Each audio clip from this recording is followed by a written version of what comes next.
Families and Children to order. As a reminder, please silence all cell phones so they don't become a disruption during the committee.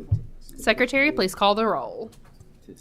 Senator Rocky Adams, Senator Elkins, Senator Girdler, Senator Harper Angel, Senator Mays Bledsoe, Senator Meredith, Senator Tishner, Senator Webb, Senator Westerfield, Senator Wise, Representative Baker, Representative Banta, Present. Representative Kleins, Here. Representative Decker, Present. Representative Dietz, Here. Representative Elliott, Representative Fleming, Representative Gooch, Representative Proctor, Present. Representative Raymond, Representative Riley, Here. Representative Rorks, Here. Representative Wilner, Representative Wilson, Here. Co-Chair Carroll, Chairwoman Heverin. Here. We need to have an approval of the minutes from the September 27th meeting. Can I get a motion? We got a motion and a second. Second, all right. And all in favor say aye. All opposed say nay. Motion moves forward to the approval of the minutes for the September 27th meeting. We have a full agenda today as usual, and so last time I chaired the meeting, we had a timer on. So we're going to continue with that method. So each group, other than our last group with the cabinet, they will each have 15 minutes. So I will turn on my timer for that. When the alarm goes off, please stop all remarks, and we'll move to questions from any committee members. Our first presentation will be Grief Support for Children. Ms. Salisbury, Katarina Salisbury, and Ms. Engel, please make your way to the testimony table.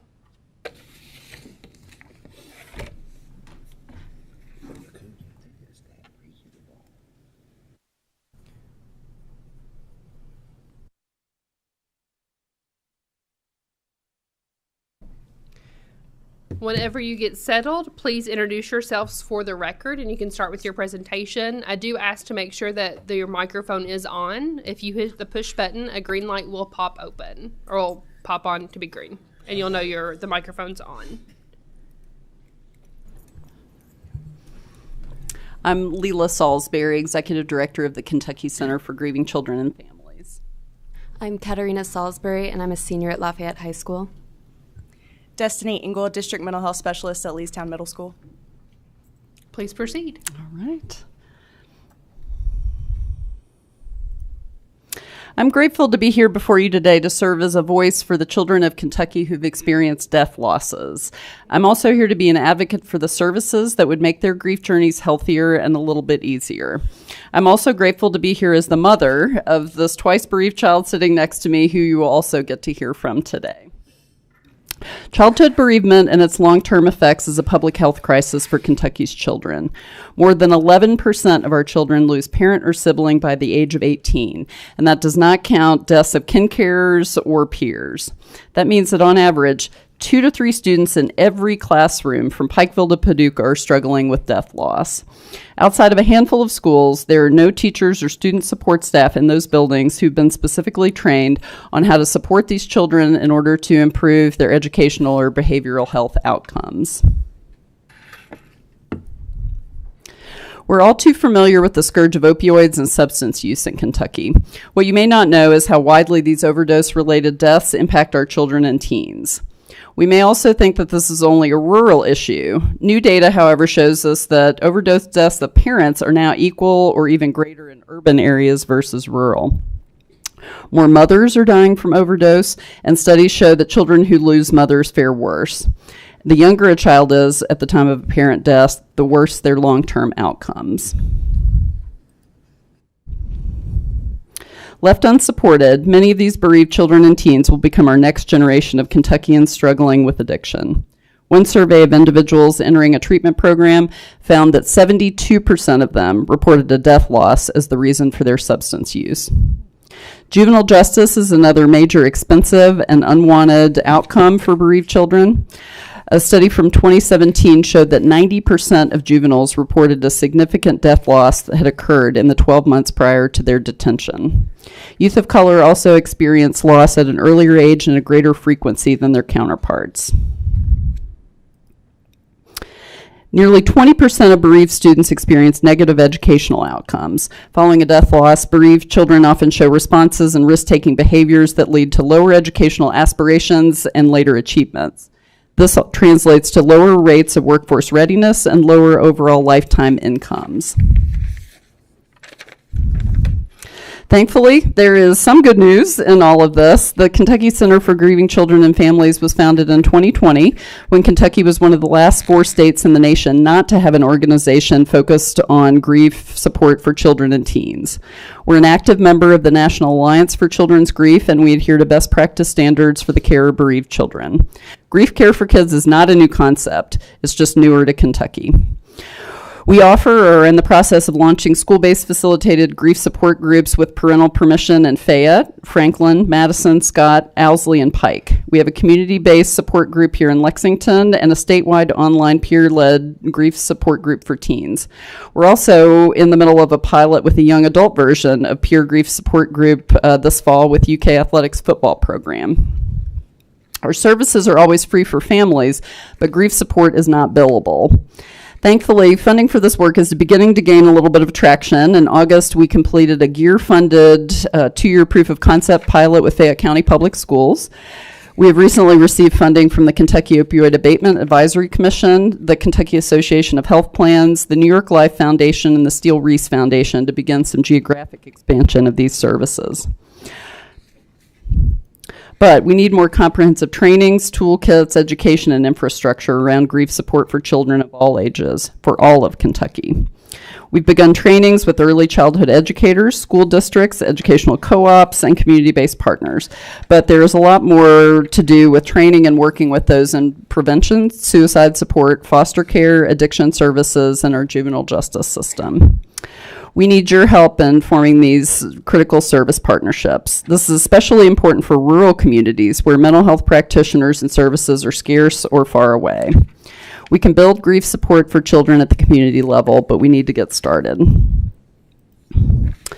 This slide shares some of the words of grieving children and teens that we have served through our programs over the last 2 years. But at this point, I would like to pass the floor to the person that's most important for you to hear from today, a Kentucky teenager who has walked this path, Katerina Salisbury. Hello, my name is Katerina Salisbury, and I'm a senior at Lafayette High School in Lexington. My father died by suicide when I was 5, and I was lucky enough to have a locally available grief support center designed for children when I was living in Jackson, Mississippi, and my mom and I attended support groups for 3 years. But even after that, I lived constantly with the anxiety and fear that I would lose someone else close to me. To this day, almost 12 years later, my heart still races when the class phone rings because I think that it's someone calling to tell me that my mom's dead. And then one day I did lose someone else. My grandmother died suddenly and traumatically after a routine hernia surgery just before I turned 13. I'd been a straight-A student, but after my grandmother's death, my grief manifested in a lot of physical ways. The stress and anxiety caused me to experience debilitating migraines, panic attacks, and stomach aches 3 to 5 times a week. Because of this, I was often absent or completely unable to focus in school, but many of my teachers were unwilling to help me with makeup work or catching up on what I'd missed. They even tried to drop me down to a lower math grade. I was made to feel different because of my grief, and teachers and peers said things that were unhelpful at best and extremely hurtful at worst. From the time I was 6 years old, people would tell me that my dad was in hell because of how he died. They would tell me that he must not have loved me if he died by suicide. And I, like many kids with stigmatized losses, was bullied. I remember the day when a boy in my English class turned to me and said, "At least I still have a dad that loves me and didn't kill himself." My teacher was standing nearby watching the entire exchange, and I looked to him to see if he was going to help me or say something to this boy, and he looked me in the eye, and then he turned around and walked away. Now, this might seem like a shocking and uncommon experience, but in the teen grief groups that I help lead, many other teens have told me of similar experiences. One girl from Prestonsburg told us that a classmate of hers once walked up to her and told her that her brother was better off dead because he'd struggled with addiction. Things like this made me feel incredibly isolated and like there was no one for me to talk to who understood what I was going through, because the messaging I was getting was that it was just my grandmother. Everyone loses family members. And it's been months, I should be over this. But for me and many other kids who are either being raised by their grandparents or have previous losses, there's so much more than meets the eye when looking at their loss stories. And because there's no way to tell how much someone is being affected by their grief or a particular death, we should all stop making assumptions about how young people grieve. And for the most part, I was written off because of my losses. But thanks to my amazing school counselor and my mom, I was finally able to get some supports I needed to re-engage with school and eventually begin healing. But I was one of the lucky ones to get the help I needed. I had every advantage, and I had people willing to advocate for me and fight for my potential. Many grieving kids don't get this, and then these kids don't get the opportunity to go to college or find safe ways to process their losses. And because of this, today I co-lead an online grief support group for teens anywhere in Kentucky. These teens report feelings of intense isolation due to their grief and say that most of the time it's a struggle for them to even get through the school day. But through the groups, we're able to find connection and understanding within each other that makes us all feel a little less alone. I want to go to med school to become an adolescent psychiatrist so that I can advocate for and serve kids who have death losses, and I will continue to advocate for changes in policy that can improve the experiences of grieving children and teens all across Kentucky. There are so many things that we can build that will help, things like more training for teachers and counselors so they better know how to have honest conversations with kids about death and loss. We need more support groups and services like regional grief centers across Kentucky so grieving children and teens do not feel so alone and misunderstood. I'm so grateful to be able to share my and others' stories here today, and I look forward to working together over time to create positive change. Thank you for having me, and I'll pass it over to Destiny. My name is Destiny Engel. I'm a district mental health specialist at Leestown Middle School in Lexington. My primary role is to serve as an in-house therapist for students who might not be able to see an outside provider. In addition to individual counseling sessions with my students, I also do groups for things like emotional and social skills, behavior interventions, and of course, grief and bereavement. My goal today is to raise awareness for kids that are struggling with loss, many times in a very traumatic way. And I want to be their voice so that you can understand a little bit about what they're going through. As I discuss the next little bit of data, Leela is going to showcase some slides from Fayette County. Most students who participated in our program between 2021 and 2023 lost a parent or a grandparent. As Katarina mentioned, this is really important because in Kentucky we have a lot of students who are being raised by grandparents or who are in kinship care. The top categories of loss were cancer and other illnesses, overdose deaths, accidents, and violence. Students were administered a pre-test and a post-test that gather clinical information. These pre-tests and post-tests discuss perceived stress, anxiety, and depression. Overall, students who participated in our program had a reduction in all three clinical categories. Between 2021 and 2023, 34 Leestown students participated in grief group, which is pretty amazing because 4 of those students belonged to sibling groups. So I had 2 sets of siblings that were able to go through the program together. Their curriculum addresses issues of loneliness, normalizing feelings, carrying stress, goal setting and accomplishing, healthy choices, fear and anxiety, frustration and anger, guilt, regret, and forgiveness. I'm sure everyone here has lost a loved one at some point and understands that grief is a very complex journey. Now imagine being a child or a teenager and having to walk through that difficult path. The smallest issues turn into major obstacles if a child doesn't have the strategies for processing these big emotions. I've witnessed my students come into the program that have struggled with getting along with peers, completing homework, staying out of trouble day to day. And when they were taught coping strategies and they were coached through their grief, I was able to witness change. I will share 2 quick stories about a couple of my students with you. Jessica is a 7th grade student at Leestown Middle School. Her grandmother was her primary caregiver until she passed away a few years ago, and unfortunately, Jessica was the one who found her when she passed. She struggled socially and emotionally, especially with adult and peer interactions, and conflict resolution and managing emotions have been very difficult for Jessica because she had many feelings of regret and guilt. Jessica truly felt like she could have saved her grandmother before she died. Now, Jessica participated in grief group last fall. I'm very happy to report that she's currently making almost straight A's. She's actively involved in a girls group, and she's on both the cheerleading and the track teams at my school. Brandon is an 8th grade student at Leestown. His father was a victim of gun violence a couple years ago, and Brandon's dad actually was on his way to his baseball game when he died. Brandon transferred from another school that did not have the capacity for any type of grief support for Brandon. He came to Leestown with 20 discipline referrals and 30 absences just from last year alone. When Brandon came to us, our first priority was addressing the grief and trauma that he experienced. Now he currently has A's and B's, only 2 discipline referrals, and only 4 absences this year. And he's a star on the football team. He plans to play basketball for us this winter, and he will continue to play baseball. This is a direct result of Brandon's hard work, but also individual check-ins and the grief support that we've been able to provide. These are 2 very real-life examples of what it looks like to address core issues that many times cause behavior problems in schools. I'm very thankful to be involved with a school and a program that understands the importance of addressing these issues. I realize this legislative body has many issues to deal with, and your time and work are extremely important. Thank you for allowing us to testify today and be a voice for children experiencing grief and loss. We ask you to remember this issue as you are making decisions that will impact thousands of children across Kentucky. And at this time, we are happy to answer any questions that you may have. The first time presenting, and you had 2 minutes left. Congratulations. Good work. Thank you. We appreciate your all's vulnerability to share your story, but also the work that you all do to help grieving kids across the Commonwealth of Kentucky. This isn't something that doesn't happen to everybody, but it is a big deal to a lot of families around our Commonwealth. So thank you all for the work that you do.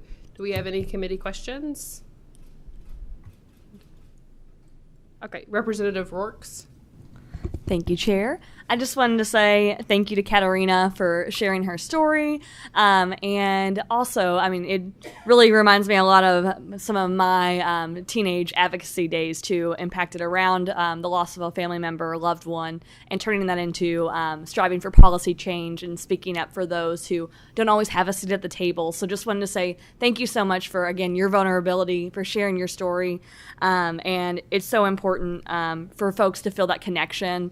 And you're a young person, but you're already doing the work. And so I think that's very admirable. And I think that folks find a lot of inspiration in that. So I just wanted to say thank you for all that you're doing, and the online support group, allowing that accessibility for people to come to you and, you know, find that connection, find ways to cope, and to, you know, find their purpose and moving forward, and something to, you know, wake up every day and strive towards. So just really wanted to say just thank you, thank you, thank you. And I know that you're going to do great things with your future.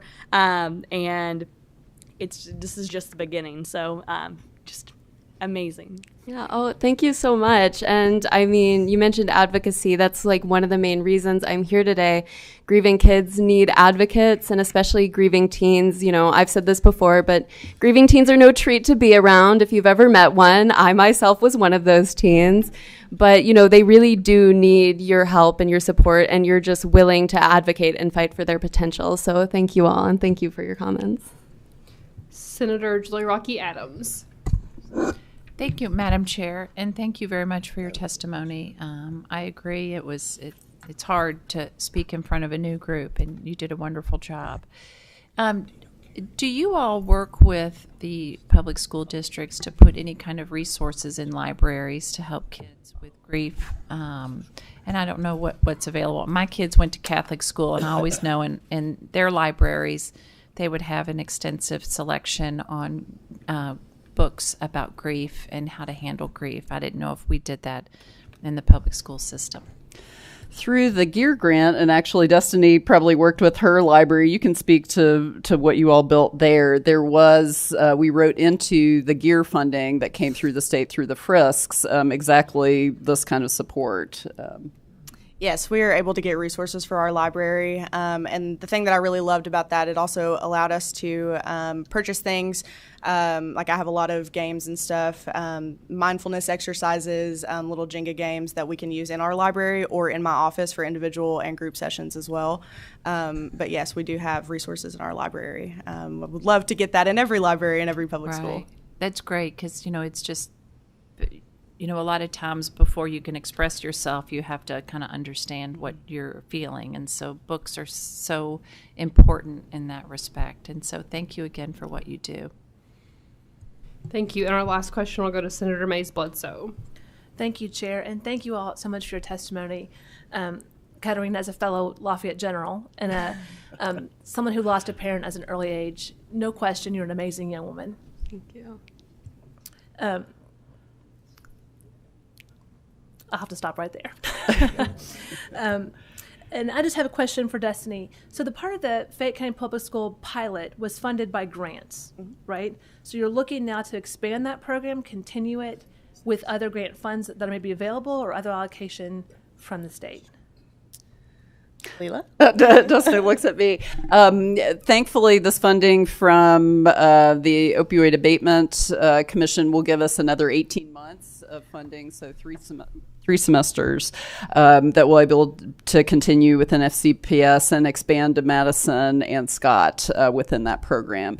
After that, we're busy writing grants. I do think that state allocated funds or to help augment and to build some replicable services. One of the things we can do, we can be the agent of service working directly with the school district, especially non-contiguous to Fayette. I think often about the rural districts who, are far away from Lexington and Louisville and a lot of the built-up supports that already exist. So can we use some support to get people who can create a curriculum, and we go in and train a school district, train their folks how to implement and replicate this on their own. So this kind of center who could be kind of the trainer hub to spread this work in an economical and feasible way. I love that idea because I think that's what you're looking for is the people who know the kids the closest and have that direct relationship are going to be the most effective. And if a school has that in its environment, that would make more sense. A friend of mine's son is in elementary school and father committed suicide and is in one of these programs and found the grieving support to be transformational for them and really helpful. So it's sad that we need it, but we know we do. And so I'm really thankful that you're taking the time and effort to invest into those kids because they will change their lives forever. The trajectory is huge. And so really appreciate what you do. Thank you. And I could not agree more. I appreciate you amplifying that. Thank you. And I have one more question. Someone got their feelings hurt. I left them out. Representative Fleming, the floor is yours. I would say thank you, but whatever. Katrina, I want to express my sincere appreciation for your boldness, for stepping out and being a role model. A lot of kids do slip through the cracks on various pressures and inputs and challenges that they come across when it comes to mental health services. And I see that because I run a mental health center. And there's a deficiency, nothing against Ms. Engel, but there's a deficiency in mental health professionals, in particular when it comes to high school and really when it comes to middle school. And I draw it even further, even middle school girls, that we really need to focus on. I wanted to, I thought I had a question, but a rather more of a question that pertains to I would appreciate if you could come up and use your peer-to-peer type of an approach, because we found that given the deficiency of mental health professionals, sometimes having a peer-to-peer group or a network, however it takes shape, is important to doing that. And so if there's something from the state can do to help fan the flame a little bit in order to get that peer-to-peer, that would be really appreciative because I've seen it time in and time out, and it's really disheartening to come across that. So thank you once again. Like I said, if there's anything that we can do to help your peer-to-peer type of support, please let us know.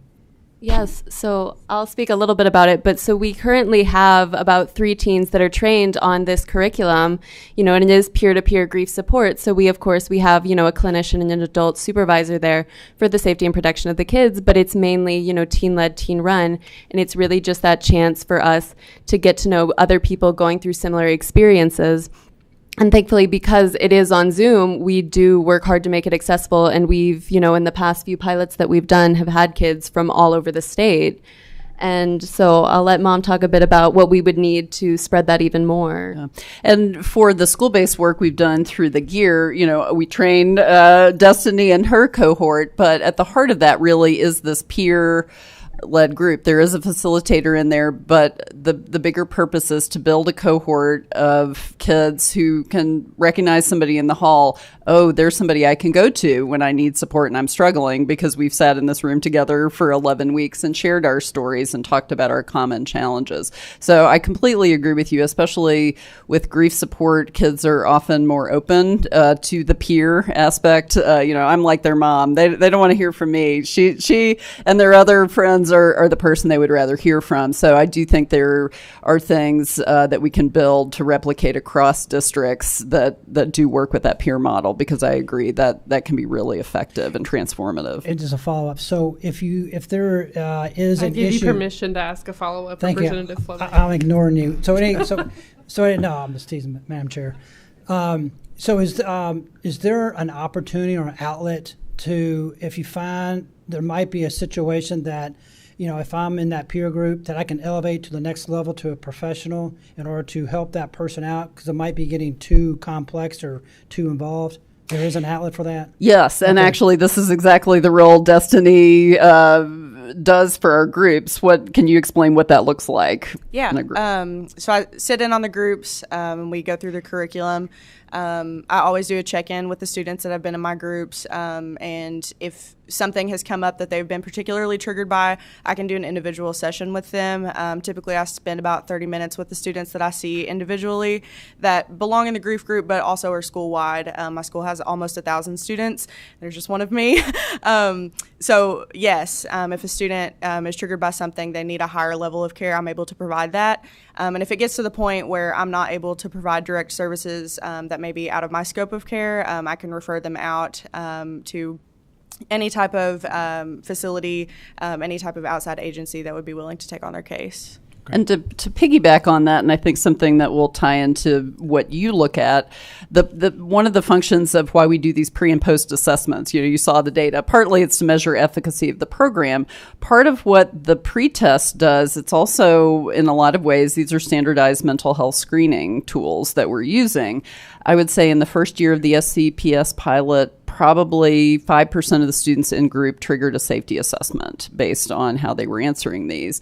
So what it allowed us to do, and when we then, so there's a plan, when that safety assessment gets triggered, there's care for the student and the next steps are taken. But what it showed us was about half the students were already being worked with individually. They were on the school's radar. It was the other half of the students who had not been identified as a student who was struggling that we felt very glad for the opportunity for them to be in this group, and that put them on the school's radar and connected them with the services needed. Great. Thank you, Madam Chair, for your indulgence. You're welcome. Thank you all very much. We greatly appreciate it. Continue the great work that you all are doing, and thank you for your gumption to be able to advocate. I would encourage you all, reach out to Representative Fleming. He worked on a mental health app, and I think it was partnered with the University of Louisville. So I would encourage you all to shoot him an email and see if you all can have conversations of what we can do as a legislative body to make changes. So thank you. Thank you. Thank you all. Next up on our agenda is Child Care Center operations with Ms. Delaney and Representative Kleins. Please make your way to the testimony table.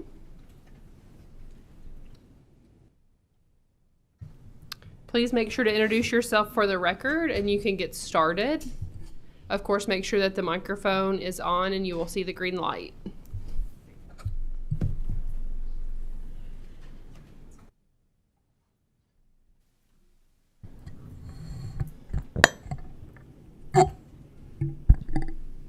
So thank you, Madam Chair and fellow committee members. I'm State Representative Mike Kleins.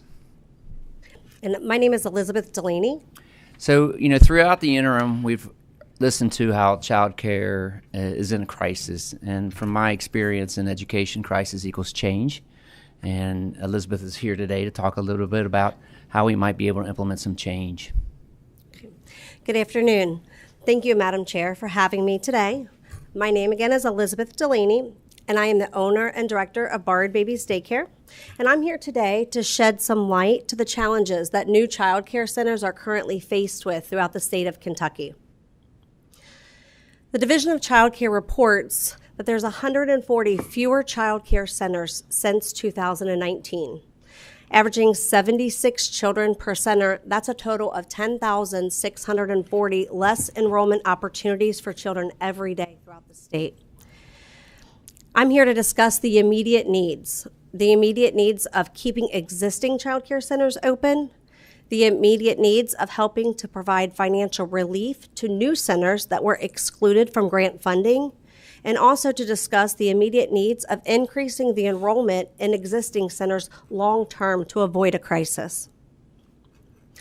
Several relief efforts have been put in place to help keep child care centers open during the pandemic. However, child care centers that were opened after March 11th of 2021 were excluded from this grant funding. DCC also reports that there was a total of $470 million distributed to approximately 2,000 centers at an average of $235,000 in relief efforts to those existing centers. While this has helped existing centers keep their doors open, it posed many hardships for new child care centers that didn't qualify for any of that relief funding. Many child care centers were forced to raise their starting wages to compete with surrounding centers that qualified for that funding. Many new centers received no financial assistance from those sustainability grants. On top of startup expenses and the demands of payroll, many budgets were exhausted from those payroll. Many of those budgets were exhausted, leaving no money in the budgets for things like their playgrounds, kitchens, etc. Additional grants were released, but to qualify for those grants, you had to be a participant of the Kentucky All-Stars program. For those of you that are not familiar with the Kentucky All-Stars program, in order to participate, you have to be licensed and open for 6 months before you can submit for the process. It takes several months to prepare for this process, and many new child care centers in the first 6 months are still trying to organize staff placement and training, and many of the resources needed to buy the things needed to get that 3-star rating were already depleted on unexpected payroll expenses. This eliminated, once again, new child care centers from that startup grant. The next round of grants was startup grants. The hardship for new child care centers with this round of grants is that those startup grants were not eligible for those centers that were already licensed and opened. So centers that were opened after March 11th of 2021 weren't eligible for the sustainability payments, and they also were excluded for the startup grants. This placed those centers in what we call the gap centers between the two grants, making them the most vulnerable for failure. The third round of grants were intended for nonprofits, and only 5 centers throughout the entire state of Kentucky qualified for these grants. The realization that can be made is that while the sustainability grants provided immediate relief for those existing child care centers and kept their doors open, it caused a greater threat of business failure to new child care centers that were excluded from all of this funding. In speaking with directors and owners of some of those existing child care centers that received those fundings, they also have concerns regarding meeting and maintaining the salary requirements that were set in place by that grant. Some of those centers have decided to lower their enrollments in order to maintain that payroll expense. This then passes the burden of child care needs on to new centers, which again have received no funding assistance. I opened Bard Babies in August of 2021 due to the overwhelming need for childcare in our area. We maxed our capacity in the first 2 months, and in November of 2021, when the first round of sustainability payments were issued, we realized very quickly just the hardship that was going to place on our new business. We struggled to maintain staff when all of the surrounding daycares were giving all of this assistance and paying higher wages, and some even offering benefits that we couldn't afford to do. We had to drastically shift our business plan in order to afford the extensive payroll that we weren't planning on. We didn't have the resources for things like playgrounds. Our parents had to pack lunches because we couldn't even put a kitchen in. But we had to do everything we could to afford our payroll expenses to keep quality staff to keep our doors open. My assistant director and I are working 80 hours a week in and out of classrooms on top of our other workload just to keep the doors open. I have a supervisor on staff. She has 16 years experience in childcare. She just completed her CDA this year and had intentions of being a director in our center. Unfortunately, due to the financial strains that our daycare is under, I can't afford to pay her what she's worth, and she put her 2 weeks' notice in last week. We're losing quality childcare experience providers because new childcare centers just don't have the resources that the other centers have from all of the grant funding. But Borrowed Babies is not alone.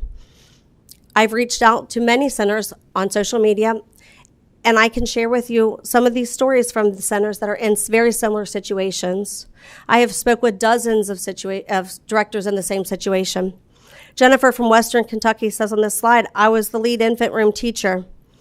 There was never a new person brought in, and we struggle on the daily to keep our employees due to the fact that we can't pay them what other daycares are paying because they receive these grants. This slide is just a small glimpse at what new child care centers are faced with throughout the state.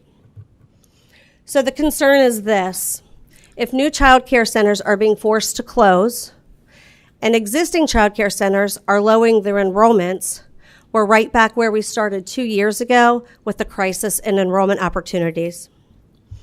But I'm not here today to just share my concerns for the future of child care with you. I'm here today to take action to avoid a child care crisis in 2024. The first step in fixing this problem is keeping the doors open to newly licensed child care centers. I propose a line item in the 2024 budget for $5 million to be dispersed to new centers only that were excluded from sustainability payments. Centers that opened after March 11th of 2021, centers that were already licensed, which excluded them from the startup grants. This would be issued in a one-time payment per child. This is going to help new businesses stay competitive with new centers with the existing centers that receive financial assistance. It's also going to reduce the risk of statistical new business failure, keeping those businesses open. The next action item that I believe will make a huge impact in this industry, I'm proposing a line item in the 2024 budget for $5 million to create an incentive program to distribute to the new child care centers that choose to increase their enrollment by 30% or more in the 2024-2025 fiscal year. This would be issued in a one-time payment of $5,000 per child increase. In addition, to keep that momentum going, I also propose a line item in the 2025 budget for an additional $5 million to continue this incentive program so that centers that increase their enrollment by 15% or more in the 2025-2026 fiscal year will also have those funds available. This will be paid out in a one-time payment of $5,000 per child increase. This will alleviate some of the financial burden put on by the payroll demands that come with increasing enrollment in child care centers. This will also help maintain affordable child care rates so those centers that increase their enrollment won't have to continue to increase their child care rates. Lastly, I propose creating a position within the Division of Child Care, a position that will track the enrollment trends throughout the child care industry, a position that will oversee the allocation of the incentive plan funds, and what I feel is most important, a position that will form a regional collaborative effort to give a voice to all child care centers throughout the state so we can work together to potentially prevent these issues before they occur. The Bureau of Labor and Statistics reports 20% of all new businesses will fail in the first year. 30% will fail in the second year, 50% will fail in the fifth year, but an astonishing 70% of all new businesses will fail within the first 10 years. There's approximately 50 new child care centers that have opened since 2020. At an average enrollment of 76 children, that's an increase in 3,800 kids a day enrolled in a child care throughout the state. However, if that statistic holds true and 35 of those centers are forced to close, that's going to leave 2,660 kids every day without a child care option. Based off of the data provided, there's already 140 fewer child care centers in Kentucky since 2019. It is of the utmost importance that we take action now to help keep newly licensed child care centers open so they don't help to grow that number and start a child care crisis in 2024. In closing, I come to you today not just with problems facing new child care centers and the decline of child care availability throughout the state, but I come to you today with solutions to help fix this problem. Solutions to help keep new child care centers open, and solutions that most importantly will increase the enrollment availability throughout the state on a long-term basis. Thank you so much for your consideration. I'd like to take a minute and thank Representative Kleins for his collaboration on these efforts. I'm looking forward to answering any of your questions at this time.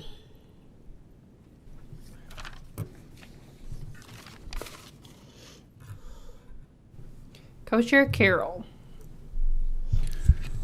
Thank you, Madam Chair. And I appreciate the presentation. Do you have any figures on any of the net loss of any of these centers that opened up during this period? I can only present on the figures from our center, and that would be something I would have to bring back to the table. Okay. So you do I mean, have, right now, we are sustaining profitability only by eliminating other things that were in our budget, such as our playgrounds, our kitchens, things like that. So we are just now making it like we are at a break-even state right now. Okay.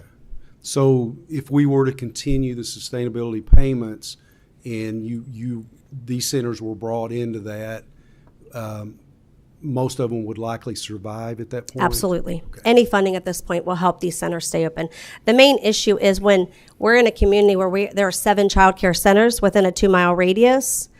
The only center that didn't get that, the only new center is us. All of the other centers got some of this funding, so they've all increased their wages, offering benefits, and we just can't compete with that. So all of our resources right now are going into programs to help keep our staff at this point. And I know there was some reasons why they set it up the way they did, and maybe Secretary Friedlander can address that when he comes up. But I can remember discussions, but I don't remember the exact reasons. So hopefully we can get that addressed. But thank you for your testimony. I appreciate it very much. Thank you. Thank you. Representative Kleins, I would task you with making sure to get that information. Whenever you have the opportunity to come and present in front of the Kentucky General Assembly, it's important that you also gather other information from other daycares. This has been an ongoing conversation, and I think this is really good information. Ms. Delaney, I just want to make sure that we're looking at all across Kentucky. And not just specifically in northern Kentucky. We've got a lot of rural areas that are facing this issue, so I would be interested to see what those budget costs are for other similar organizations like yours. Because one of the questions I did have to solution number 1 was how many centers would receive this payment. So you said that your request was a $5 million $5 million should be dispersed to new centers only that were excluded from sustainability payments. And you might have said that and I missed it, but how many centers would that be? There are approximately 50 new centers that have been opened. Now, some of those may have gotten those startup grants. That's information that I've not been able to obtain from DCC, but I'm sure that's something that the committee could get access to. But we're looking at approximately 50 new centers. I would appreciate that information, especially as we're having this overarching conversation. Thank you all both. I greatly appreciate it. Next on our agenda will be voluntary paid family leave insurance for Kentucky employers. Ms. Freeman and Mr. All, please make your way to the testimony table. And then I believe we have Ms. Freeman is actually joining us via Zoom. Yep, I am on Zoom. Can you hear me? We can. Thank you. Fantastic. Yeah. And I think, if I recall correctly, I am also the one sharing the presentation. So I have hit share. Is that visible as well? Yes, we can see that. So I will let Mr. All, if you'll introduce yourself for the record, and then Ms. Freeman, if you will, and then you all can get started on your presentation. Sure. Thank you. Charles All, I'm the Executive Director of the Kentucky Chamber Center for Policy and Research. Yep, and I am Darius Freeman. I am Employment Counsel here at Unum. I'm speaking on behalf of the American Council of Life Insurers, ACLI, which is a group of 280 companies like mine regarding paid leave. Miss Freeman, it seems like some background noise is coming through on your Zoom. Oh dear. Okay. I'm trying to adjust my headset, but I don't know. I am in the office this morning, or this afternoon, so I will do the best I can. Okay, thank you. You're welcome. All right, so I did introduce myself so that you know I've been in the absence management space now for about 25 years.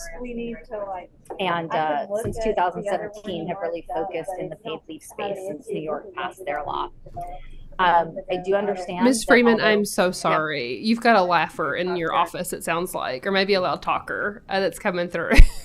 Okay. And it's preventing us to get the full effect of your conversation. Okay. Let's see. That's better. I think that's because everybody got quieter on me. Okay. I do understand that although paid leave is what I do every day, it's not what you do every day. So, I will try to leave room for questions at the end for sure. Let me move on to the map here. Okay. As big as I can for you. All right.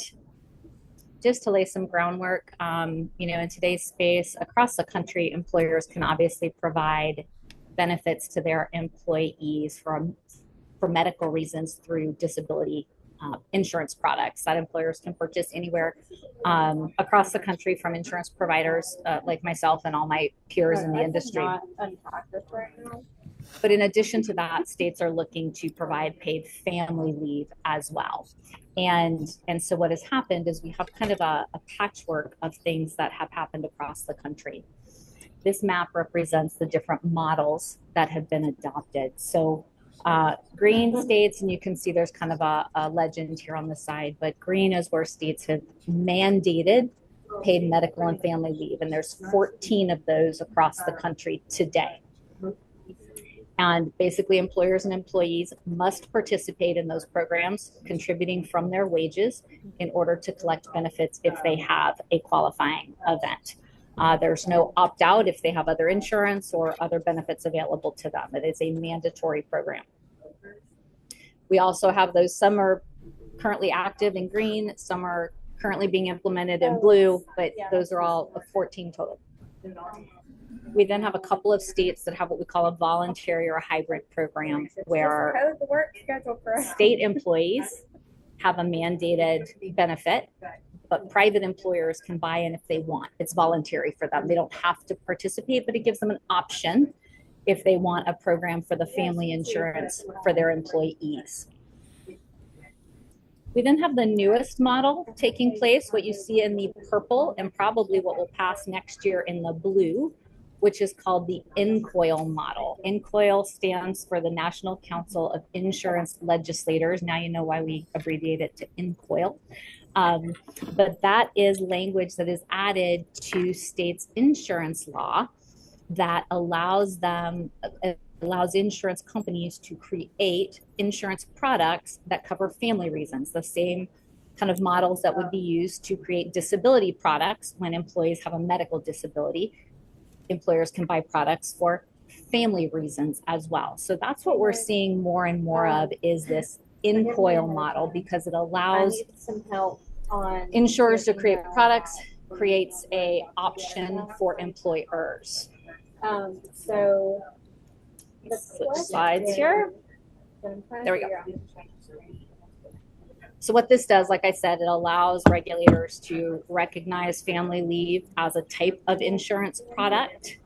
And they can bundle it if they want with, employers can buy it as part of their disability products that they already have if they want to, or as a separate standalone policy. This gives employers a lot of flexibility to build a paid family leave program that fits their budget and their planning needs. Some employers might want to provide 6 weeks of leave. Some might want to provide 12. Some might want to only cover things like parental leave. Some might want to cover caregiving. So it gives a lot of options that way for purchasing some kind of program. Ms. Freeman, I am so sorry. I'm going to have Is to it doing it again? It is. I'm going to have to make a call to the chair and ask for Mr. All to present on this. We really appreciate you. Well, what being I able can to do, zoom let in. me see if I can switch rooms. Hold on a minute. I'd have to go off camera. Just for the sake of time, Okay. we're going to let Charles go ahead and finish the presentation, just because I think this is a very special topic, and I want to make sure that we're able to hear it within the time constraints that we have. And I'll move in the meantime so I can answer any questions that come up. That would be fantastic. Mr. All, please move forward. Great, thank you. So essentially what we're talking about here is a voluntary insurance product. A big part of my job at the Center for Policy and Research is that we track activities in other states to see if there are good opportunities or other potential challenges presented to Kentucky employers. And this is a concept that we've been looking at in states such as Virginia, Texas, Tennessee, and Florida.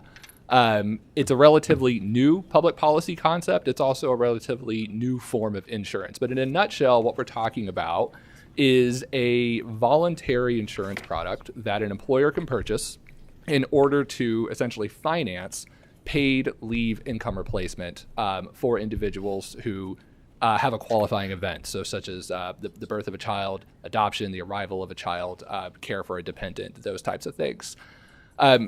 Currently, in Kentucky, there are many employers that already offer those types of benefits. The ones that do that, however, utilize what we would consider a self-insured model, where they're essentially budgeting in, here's how much they might expect to pay out those types of benefits. This simply creates an alternative to doing that. It creates an insurance product where they would be able to do that. And so our view on this from the Chamber's perspective is that this is something that we see available in surrounding states. We anticipate states like Indiana and Ohio, they might be picking this up soon as well. We want to make sure that employers in Kentucky have the same access to those types of tools as their counterparts do in other types of states. The other advantage to an insurance product like this is that for those employers who are currently self-insuring paid leave benefits, this can create a more stable, more predictable, and potentially a more affordable alternative that would also allow more employers to offer these types of benefits, therefore giving more families access to these types of benefits. So we think there's a lot of promise in allowing for this in Kentucky. So you might be asking yourselves, why do we need legislation to do this in the first place? Something I've learned as a non-insurance expert that's been exploring this space is ultimately insurers can only offer products that they're authorized, that they're allowed to offer under state insurance codes, and our Department of Insurance can only authorize ones that they are expressly able to authorize through statute. And so we've had conversations with folks in the insurance industry. Is this necessary? Would this be needed? And ultimately, everyone's come to the conclusion that there would be a lot of benefit in clarifying in statute the ability of insurers to offer this type of product and make it available to Kentucky employers for those employers to purchase and then offer those benefits to employees. In the states that we've seen do this already, again, states like Virginia, for example, this is something that's received bipartisan support. It passed nearly unanimously in Virginia. The governor there, Glenn Youngkin, was strongly supportive of it. We've seen similar things happen in other states that I've mentioned. It's also something that's been highlighted as a positive step forward by groups like the Bipartisan Policy Center. So we think there's a lot of upside to offering this type of benefits and making it available to Kentucky employers for them to purchase, but ultimately we need legislation to affect that in the state. Yeah, and I think the only thing thank you. I think I'm finally been able to wall myself off here. I think the only thing I would add is, in the years I work with employers, I mentioned a lot of them have their own paid benefit programs, right? But paid parental leave, paid caregiving leave, and by providing an insurance model for them to transition into, they can, from a budget and a workforce perspective, it really allows them some stability and some predictability in those programs that they may already be offering that they can then transition into. And then for those maybe smaller employers that haven't been able able to provide that kind of benefit because it's maybe a little more unpredictable, right? An insured product would allow them some options to offer to their workforce that they may not have been able to yet. With that, happy to take any questions. Thank you, Charles, and thank you, Ms. Freeman. Sorry for the back and forth, but we appreciate both of y'all's presentation. This has been a 2-year process, and so there's been a working group for around 2 years trying to figure out how we bring paid family leave to Kentucky, and so I'm very excited to be carrying this bill during the 2024 session and opening that up to Kentucky employers and honestly helping families. This committee was created to help families across the Commonwealth, and I think this is one step toward that for making it better for working moms and families. Our first question is from Senator Mays Bledsoe. Thank you, Chair, and thank you for bringing this forward. I think it's largely important and critical to long-term success of women in particular in the workforce. And I worked really hard in Lexington to pass our family paid leave before we left. And our model was that self-insurance. So the biggest question / liability was how much do we set aside to provide this benefit, and how does that change based on the workforce, based on who happens, to our employees. And so this would allow a much more sustainable option. And if I understand you correctly, just to make sure I've got it, legislation would provide broad service of here's what we do. And then the insurance themselves could decide what kind of policies, i.e. we had foster care as a part of ours in addition to parental care, but we did not have kinship care, for instance. So it would be up to the insurance companies to decide what options they would provide, and then people would have to pick them. Or does the policy have to decide all those things? I guess is the large question. So essentially, and Darius chime in on this if you want to, broadly, your legislation would set up the framework. So for example, setting a minimum amount of weeks that should be made available and a maximum amount of weeks, and then also listing out here are the different types of qualifying events. But ultimately, the type of the product itself would be determined through a conversation between here's what that employer is looking for, and then here's what that insurer is willing to offer as that product. So you're kind of creating the bones, so to speak, of what needs to be in these types of programs, but the full intent is to allow for maximum flexibility so that an employer can truly tailor the product to the needs of their workforce and be responsive to their workforce. Okay, that makes sense. I think it's a critical first step, and I'm looking forward to supporting you, Chair. Thank you. Thank you. Representative Decker? Yes, thank you, Madam Chair. And thank you for your presentation. I think you've answered a lot of questions I had about it, but I'm not an expert in insurance law or insurance at all. And I wonder if you could tell me what would be an objection to this, because sometimes I think I can't find an objection. Then somebody says, well, had you thought of this big thing? So can you tell me what objections would there be if someone were to have them? What have you heard? What are the objections? Yeah, I mean, one thing that I think just to be aware of is this is a new type of insurance product. This is a new public policy concept. And so we often get questions such as, well, how many carriers are offering this? What are the premiums? What do they look like? And those questions, those are things we're not really in a position to answer yet because it's such a new product. Essentially what would be happening here in Kentucky is we're creating a new marketplace. We're creating a new opportunity for insurers to sell a new type of product that can be purchased by employers. And so there's, I suppose, a degree of unknown there, but I think that's largely a positive. Anytime we can create a new marketplace in Kentucky, that's a good thing. The other, I think, advantage to this is we're helping create that economies of scale. And so for these insurers that might be operating in multiple states, this again is going to enable them to offer this in a more effective, cost-effective manner. So in terms of downsides, I don't think there's particular risks associated with doing this of any sort. I think if you're somebody that would prefer to see a mandate on employers as opposed to a voluntary, that might be something that would come up. Because this is intended to be purely voluntary and allow for maximum employer flexibility. Just quick follow-up, quick. Is it something like it, am I going to hear, well, it leads to something? This is the bottom floor that then leads to something else? No? I have not been made aware of those types of concerns. Thank you. And to Representative Decker, I think the biggest thing is this allows another toolbox for employers to supporting mothers having babies. And this gives, an opportunity for paid family leave. As we know, the more time that parents can spend with kids in the very beginning, that sets a different tone. And if we can offer that here in Kentucky for our people, that's not a mandate, that's a game changer. And so I look forward to, hopefully, if you have any more questions, answering those. But working together, I think this is an opportunity for a great bipartisan bill here in the Commonwealth. So if no one else has any questions, we're going to move on to our last topic. Our next presentation will be foster care placement challenges with Secretary Friedlander and crew. Members from the Cabinet for Health and Family Services, please make your way to the testimony table and introduce yourself for the record.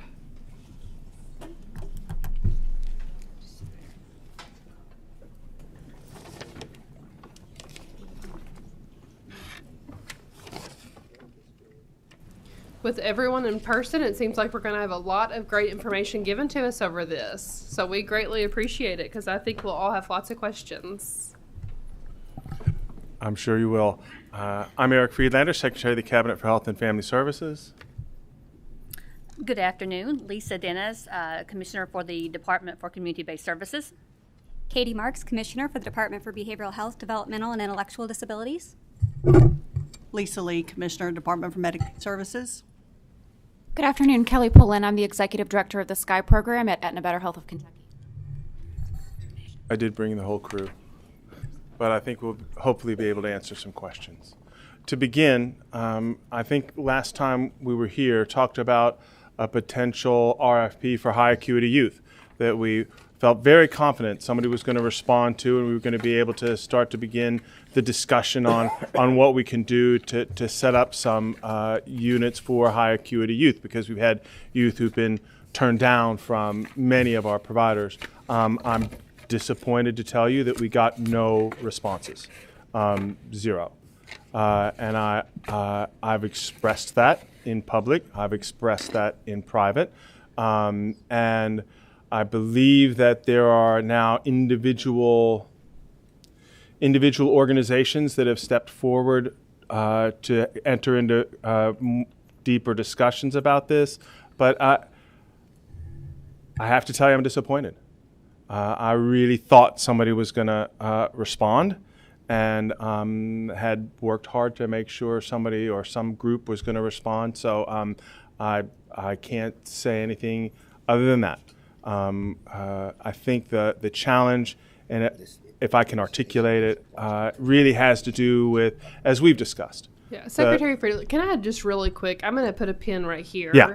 And I would like, just for members of the committee who maybe haven't been here for the conversations, Yes. do you care to give a high-level 30,000 perspective of PRTF and PRTF2 and kind of explain what those are for the higher acuity? I just want to make sure, sometimes I think we can get, and especially for viewers at home, sometimes we're all in the middle of this and very well understand it, but there might be some members who don't. So if you could just do like a real quick overview of that, that would be fantastic. And I don't know if that needs to be you or someone else, but I think that would kind of help set the tone for the conversation of why this is such a problem. Yeah. I'm decent at 10,000 feet. If we get much lower, it gets, it's like Mrs. Doubtfire. You want to roll back and you want to have candlelight. So what we were looking for in the RFP, I'll try to do this as a continuum. What we were looking for in the RFP was really more an acute style provider.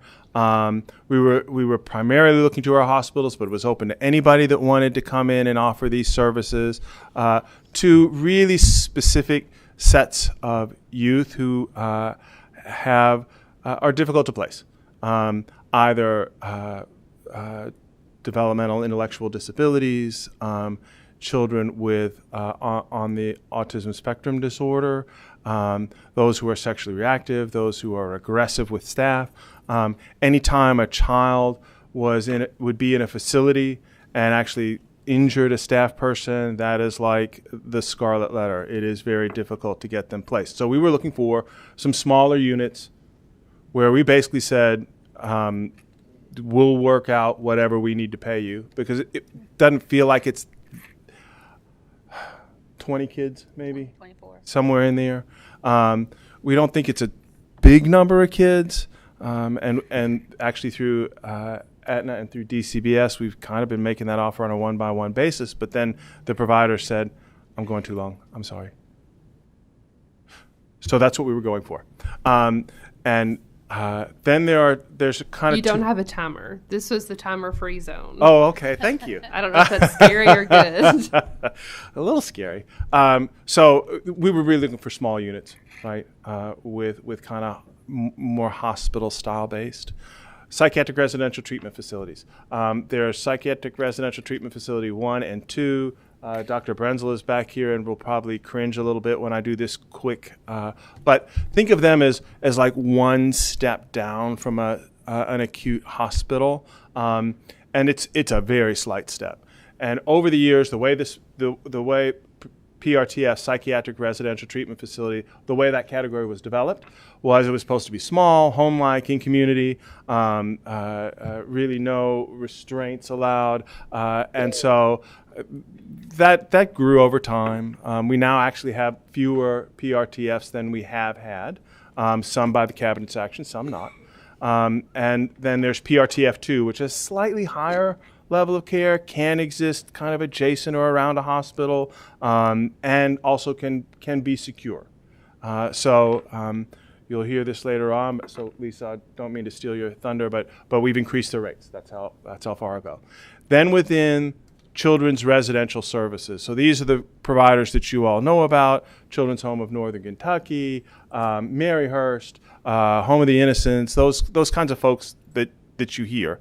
Those are primarily paid for a combination of DCBS and Medicaid funding. It's called a blended rate. That would take forever to go through, but they also have different levels. So there's a child comes into DCBS, they basically get a level of care, and that can go from a pretty low level, which the goal is not to have that child in a facility, but with a foster parent, and for the most part we're doing that, to what is called 5S, isn't that the highest?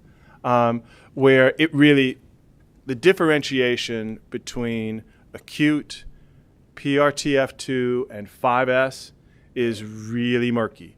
And that's all. I think a child could probably end up in any one of those areas. So that it ends up being a little murky, but those are pretty highly reimbursed. 5S is five something. Five something. Yeah, I'm sorry, I don't have the exact number. Pretty highly reimbursed, and so therefore youth that are also high acuity. So that's the fastest I can do that. And then one other. You'll hear us refer to therapeutic foster care, and I'd be remiss if I didn't say this. These are those foster parents who have some extra specific skills like a nurse, or have some behavioral health background or additional training, and those are those homes where we can actually wrap some services around that particular foster child and family. And usually, again, a child with pretty high needs can oftentimes be placed in that therapeutic foster home with enough wraparound services. That's kind of the array. And so I think I did that as quickly as I possibly can. So what I wanted to go through with you all today, I was going to start with the RFP, and then we're going to kind of go down the line this way and then back here, to talk about those things that we have been working on and that we put in place to try to address the issues that we all know we're here to address, which is the difficult to place youth, youth who end up in DCBS offices, which I will again say is a national issue. Happy to discuss all of that. We say we have 2 youth currently today. Yes. So it's always it's all, every day you ask me, it will be a different number, because every day you ask me, it will be a different number. With that, Lisa, why don't you start with some of the initiatives through DCBS, and then Katie, and then, okay. Good afternoon, and thank you, Secretary. I think a good summary of kind of what we've been seeing. But within DCBS, we've been doing a lot to coordinate around coordination of services, both for these youth as well as our DCBS staff.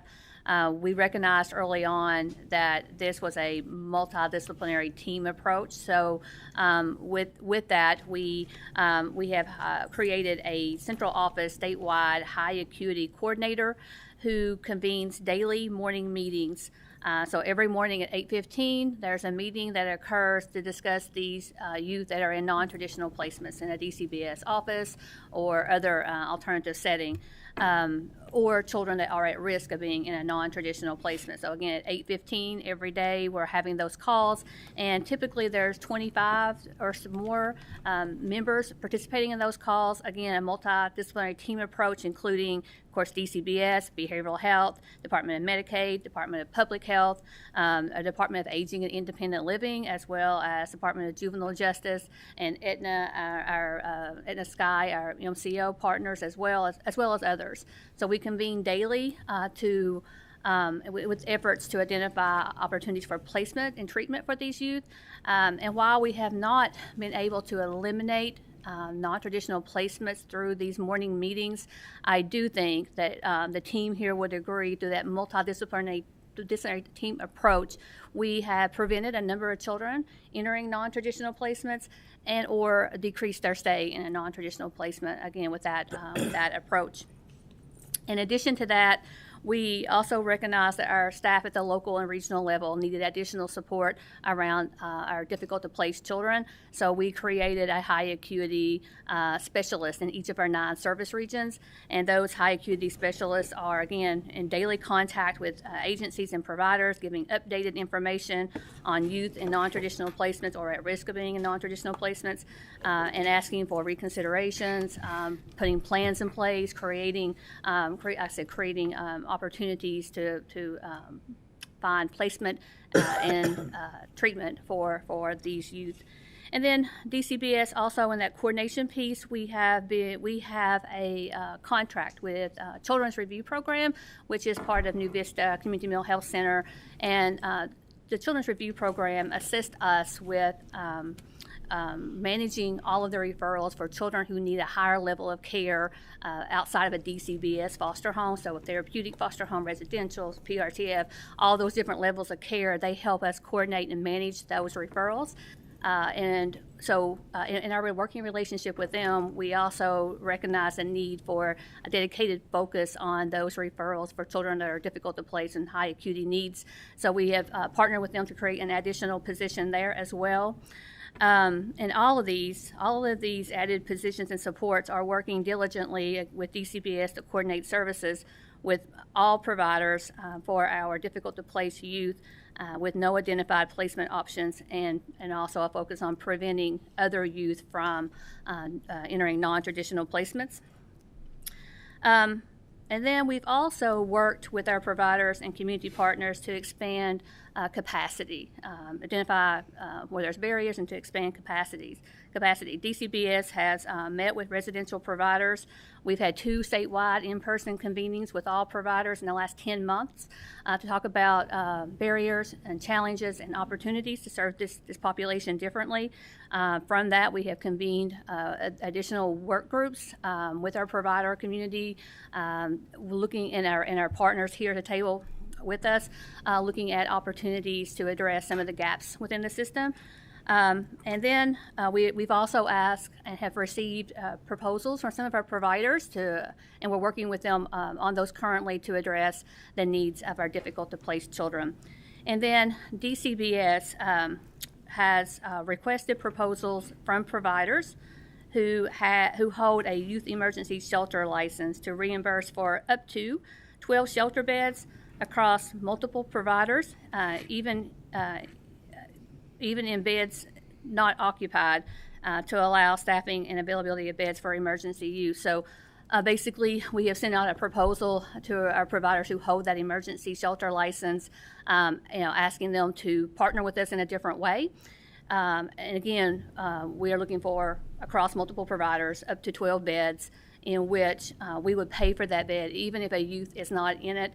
We are in conversations with we had responses from 5 providers. I think there's 4 of those that are viable opportunities for us to engage in this new relationship. So that is one of. So we're very hopeful to have that opportunity in the near future.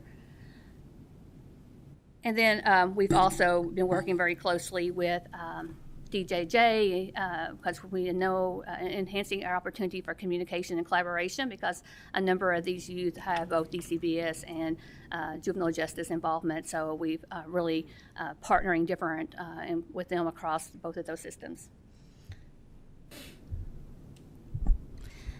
Good afternoon. I'll just expand upon this a little. Again, I'll say this is an absolute high priority for our department, for across departments and across cabinets.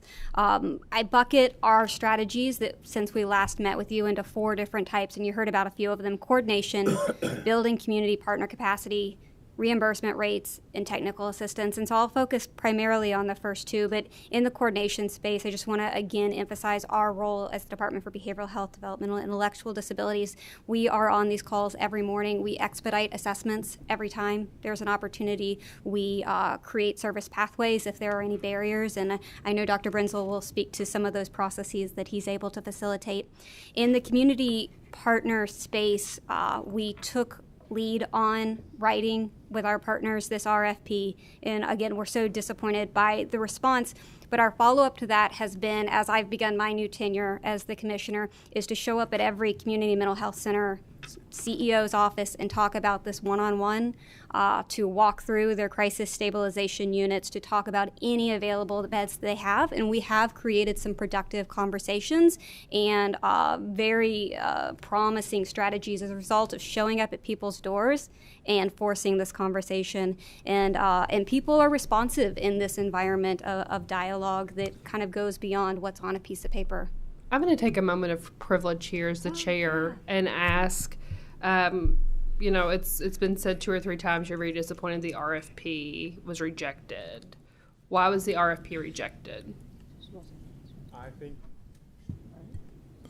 I think the primary reason is that, I think the primary reason is this.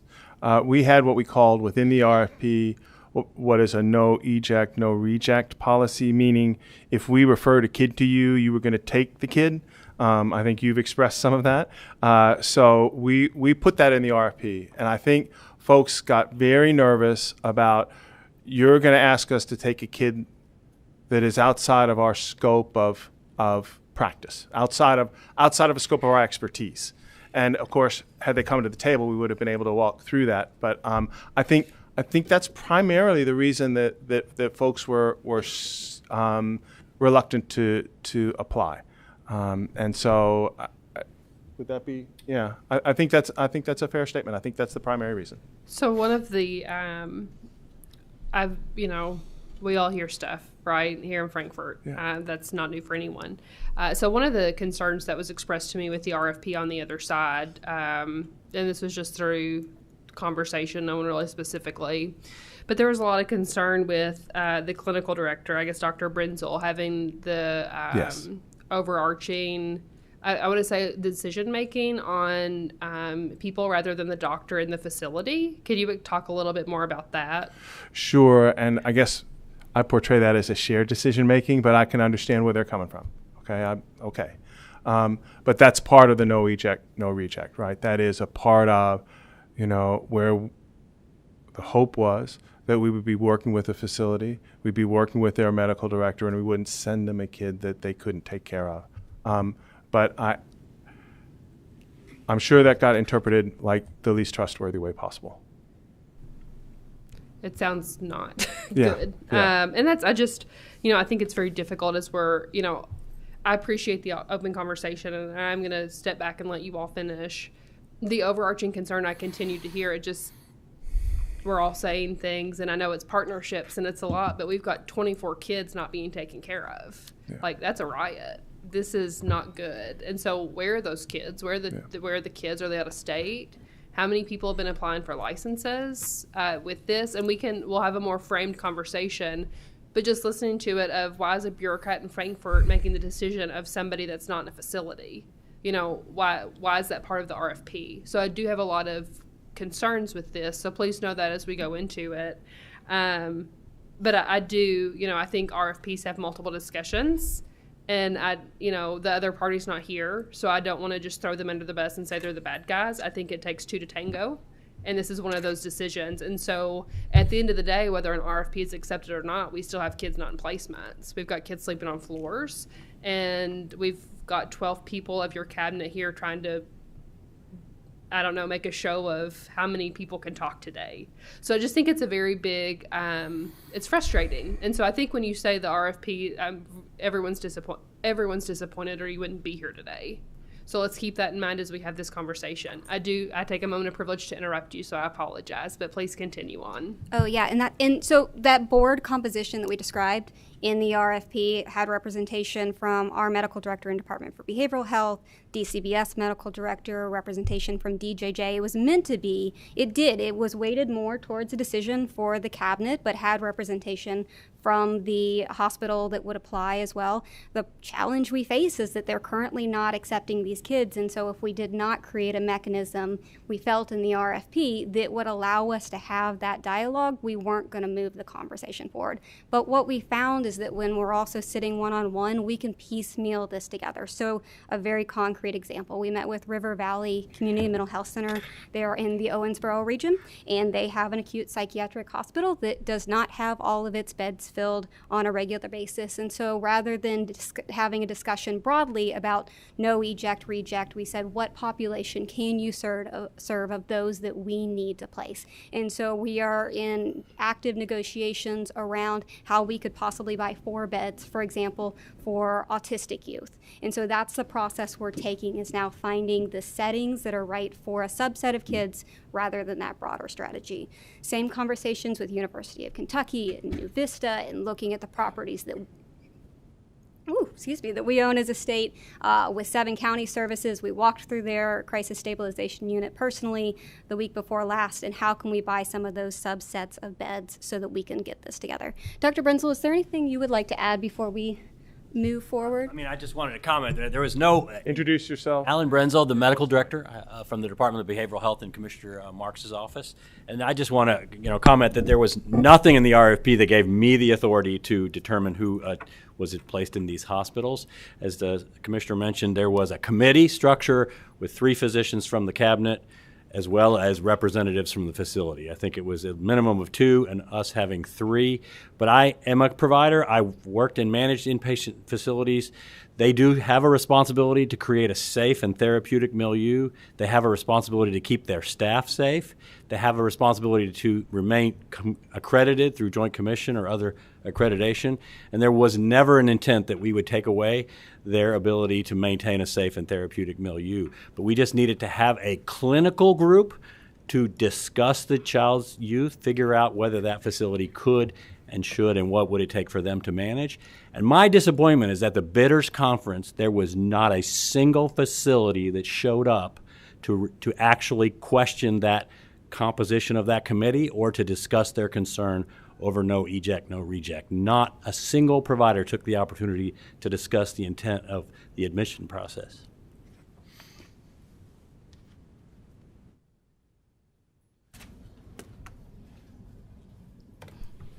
I'm going to give another moment of personal privilege for Co-Chair Carroll. Is there going to be any attempt to revise the RFP to try to change the terminology? And if this is where we are, and from what I'm hearing, it sounds like you are going to try to piece all of this together wherever you can.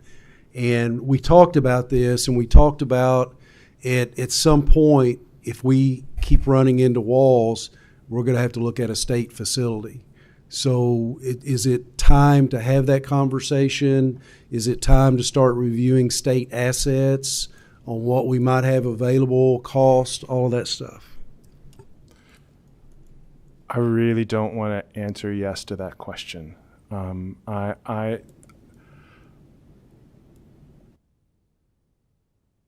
been around a while. I remember when the Department of Justice forced the state, I think in 2003, to enter into a consent decree because DCBS, at that point called Department for Social Services, was not taking care of these kids, and they were getting hurt.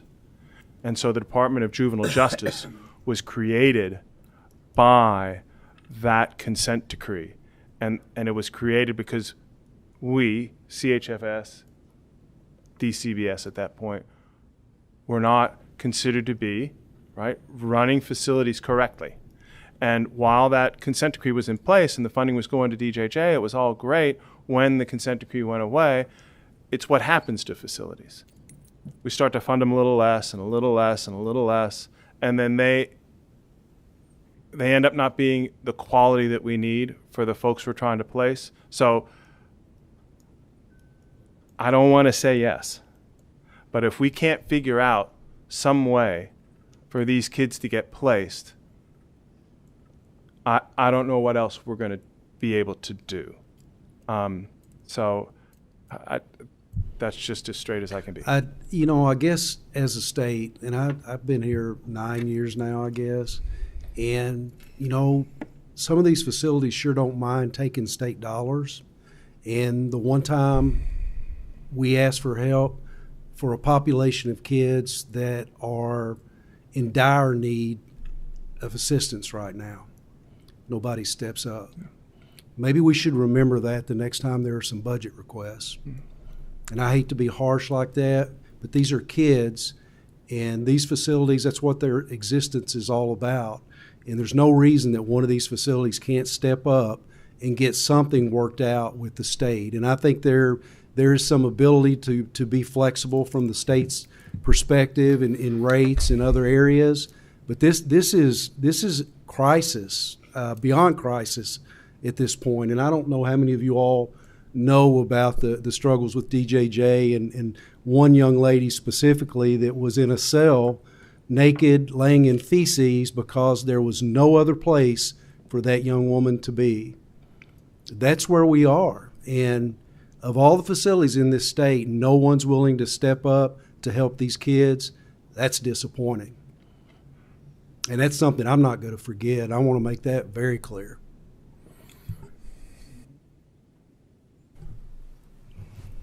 Okay, I do have a few questions. As we go through this, I would just like to go ahead and start asking just for the sake of time. How many children do we currently have placed out of state for PRTF twos? For treatment, I think we have 38. And that's a number that's been going up. We have 38 placed. I think we have 88 pending referrals. Since the cabinet has increased the rates for the PRTF 1 and 2s, have there been any new providers come forward to apply for licenses? We've had a couple of PRTF 2s come forward, but it was actually even before the rates. We have a state plan regulation that's winding its way through the legislative process. We've been holding that regulation for a bit to make sure that if we need to amend the language on PRTF, and we probably will, it's CON. You have a CON task force, so those of you who sit on that know how much fun that is. So that's what this is. But perhaps doubling the amount of what we would want in terms of PRTFs. There are folks holding on to licenses and things like that. So looking at doubling that to allow for some more folks to open up more PRTFs. And those folks, so we can get away from folks holding licenses and not implementing, or folks that we've asked to relinquish their license. That's also true. Thank you, Senator Julie Rocky Adams. Thank you, Madam Chair. We talked about how we have raised the rates in state. What is the rate increase?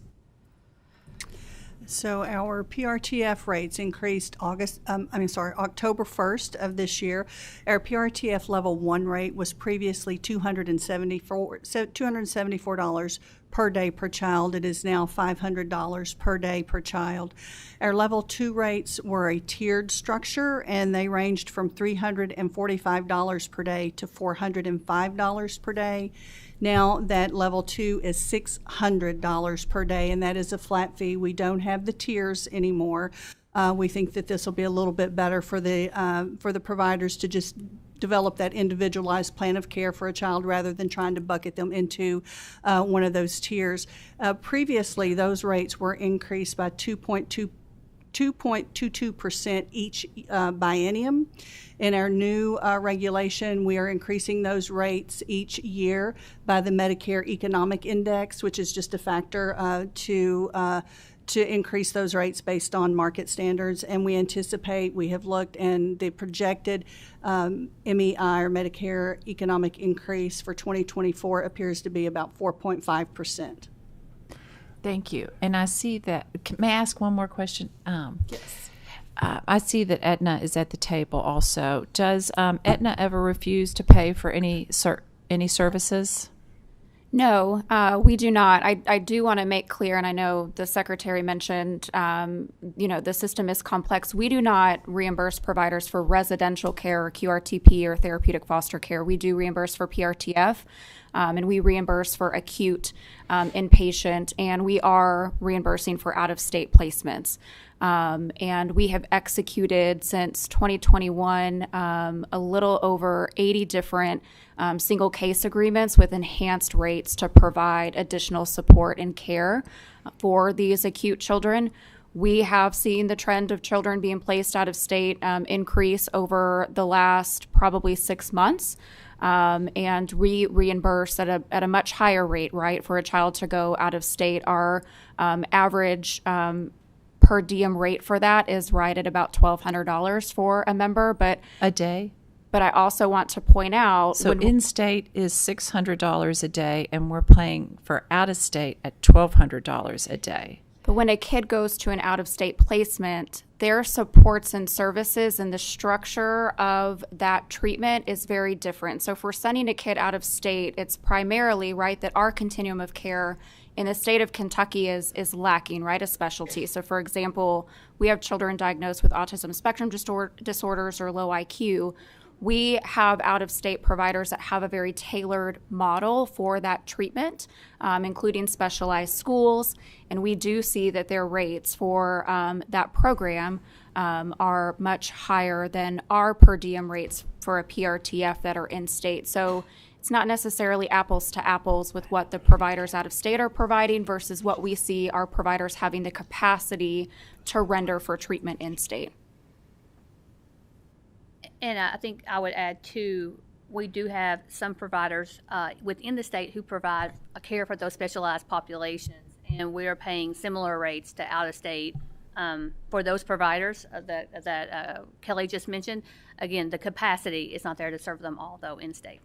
Okay, and then I just have one final question, which is if our continuum of care is inadequate in the state of Kentucky, which is we're finding it's inadequate, and that's why we're sending kids out of state, what is your all's proposal to the legislature come January to rectify the fact that we don't have an adequate continuum of care?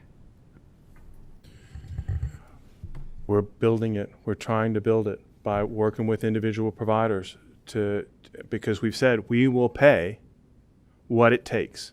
That's what we say, and I'm pretty sure I've made it very clear. So we are trying to build that continuum, but it's exactly right. We don't have the high level continuum. There was one other point back on PRTF I wanted to make, if that's all right. The reason we're raising the rates is we looked at other states and saw that they had raised their rates. And so it relates to your question. We really needed to stay competitive within that sphere of rates, we felt like, for children and children's services, particularly now. Thank you. I appreciate your candor. Representative Dietz. Thank you, Madam Chair. This is more of a comment and along the lines of what you've already heard, and I'm going to read to you a copy of a text message that I received from my family court judge at 8:16 at night. Just had to remove another kid today who's likely on the cabinet office floor tonight. No one would do in-home services because allegations include him having a weapon in the home. Outside of my district, I've met with the judges in Representative Proctor's, and I've met with the guardian ad litems. Social workers aren't removing children because there's no place for them to go. So along the lines of what Senator Carroll said, this bothers me. My second full-time job outside of this is a family law attorney. And it makes my heart hurt. It makes me sad that these kids have nowhere to go. Nobody wants them. And so when Senator Carroll asks you, when are we going to do something? I want to know when we're going to do something.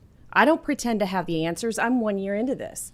But I find this to be probably one of the most atrocious things that I've heard since I've been here, is that we have kids sleeping on the floor, and we have family court judges that aren't removing kids, and they're afraid to because they don't have anywhere to put them.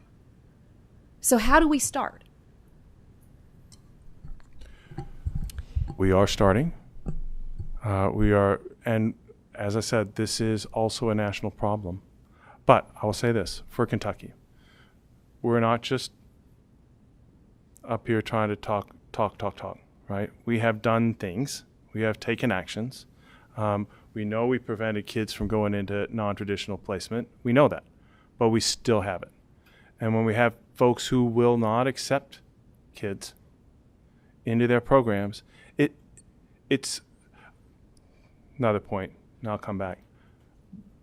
We have beds, right? There's no, kids are sleeping in beds.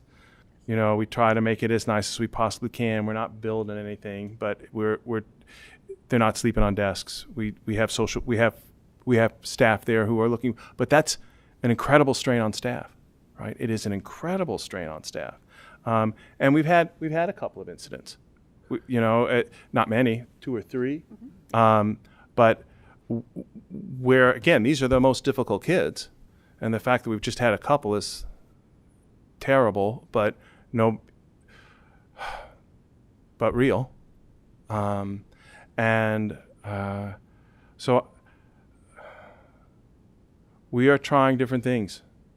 We have yet to find full success. I'm not aware of another state that has.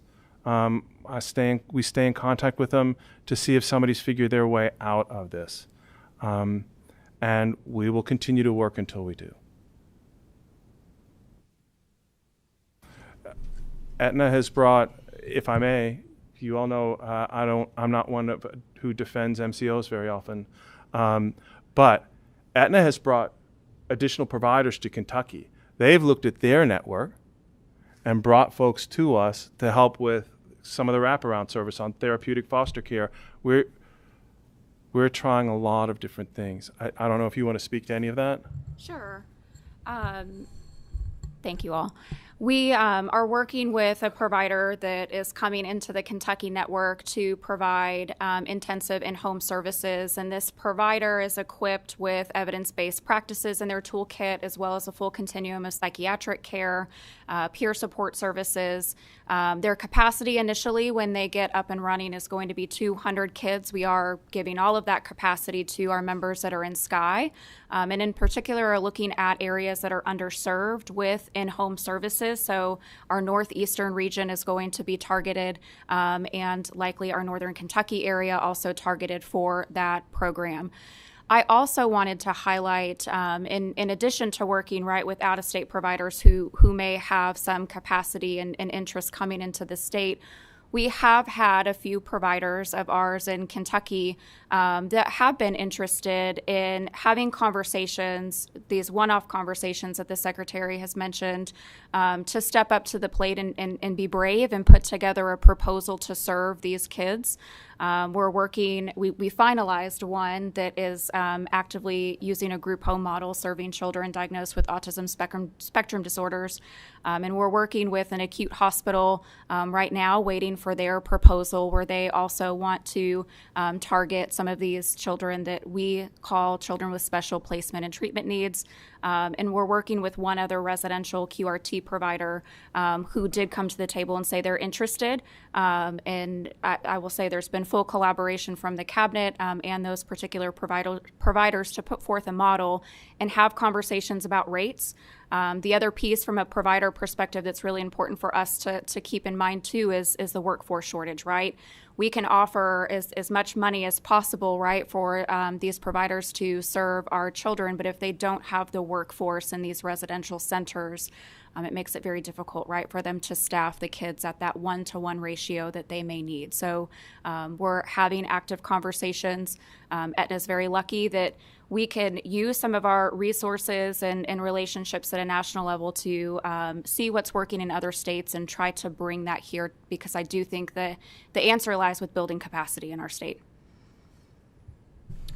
When did PTRF2 licensure begin in Kentucky?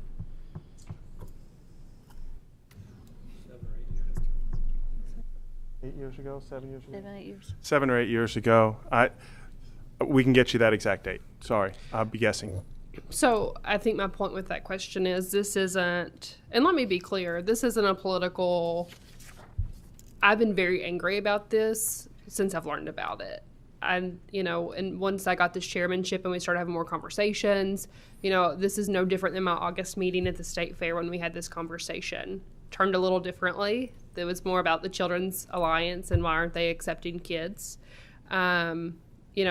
It's a two-way street here. I'll need an answer of what you all need from the legislature. It doesn't need to wait until November 8th or whatever the election day is. Everyone's on their, tore up about it, what we're going to do.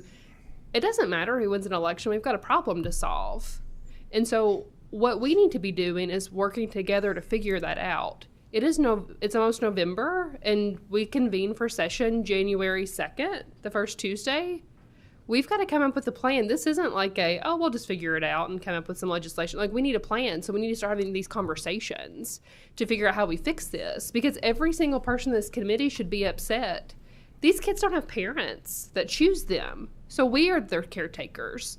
We have an obligation to help kids across the Commonwealth have better lives. You're upset about crime rates and drugs? Where do you think that stems from? So unless we start on the front end and trying to help kids with wraparound services and get them off the floor of hotel rooms, this is everybody's issue. And it is my hope to be able to fix this and start towards the roads of success to help kids have better lives and want to stay in Kentucky. So how do we figure that out? So this is my invite to you all, continued. Let's have a conversation and figure out how we fix this. Next year, I don't want kids sleeping on the floors of hotels. How do we expect kids to have better lives when they're on hotel floors? Their parents already aren't choosing them. And then we add this, and then we expect them to be giving members of society. We have to do better as a Commonwealth, and it's on each one of us here. If we're upset, if we want to help kids, pick this issue and make it an issue in your district. See how you can help. So I charge each of us here today in this committee to be able to have the conversation of how we fix this. There will be PRTF and PRTF2 language in the 2024 session. So we can be a team to fix that together, or we don't have to be, but something's being done. So here's my invitation to invite all of you to the table to be part of that conversation and to come up with an action plan. Senator Adams is there too. Generally, I don't get heated during committees, but this is something I have a lot of passion for. As someone who wants kids someday, I can't imagine not choosing my own child and helping them. And so we have a duty to fulfill and to help the kids of Kentucky, whether they're ours by birth or not. They're ours to take care of, and it's our obligation. We do have 3 administrative regulations that we do need to review and approve. Thank you, Secretary Friedlander, as always. Thank you very much. I look forward to the conversations. Me too. Do any members have any questions on the administrative regulations? If there are no questions, these regulations shall be considered reviewed by the committee. The next meeting for the Interim Joint Committee on Families and Children will be on Wednesday, November 8th, 2023, which is 2 weeks from today at 1 p.m. in Annex Room 149. Can I please get a motion to adjourn?